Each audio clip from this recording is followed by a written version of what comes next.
कराची में शहरी पर बहनों के सामने तशद्दुद करने वाला मुल्जिम सलमान फारूकी अदालत में पेश कर दिया गया। इस मौके पर कुछ विकलाम ने उसकी खूब दुर्गत बनाई। ਫੜੇ ਜਾਣਗੇ ਫਿਕਰ ਨਾ ਕਰੋ ਵੀਰੇ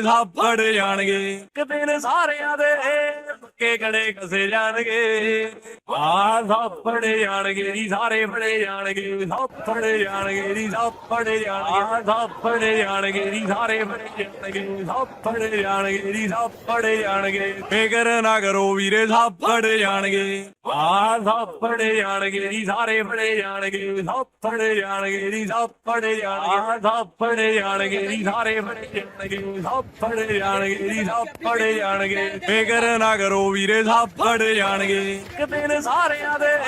ਪੱਕੇ ਕੜੇ ਕਿਸੇ ਜਾਣਗੇ ਸਭ ਫੜੇ ਜਾਣਗੇ ਜੀ ਸਾਰੇ ਫੜੇ ਜਾਣਗੇ ਸਭ ਫੜੇ ਜਾਣਗੇ ਜੀ ਸਭ ਫੜੇ ਜਾਣਗੇ ਸਭ ਫੜੇ ਜਾਣਗੇ ਜੀ ਸਾਰੇ ਫੜੇ ਜਾਣਗੇ ਸਭ ਫੜੇ ਜਾਣਗੇ ਜੀ ਸਭ ਫੜੇ ਜਾਣਗੇ ਫਿਕਰ ਨਾ ਕਰੋ ਵੀਰੇ ਸਭ ਫੜੇ ਜਾਣਗੇ।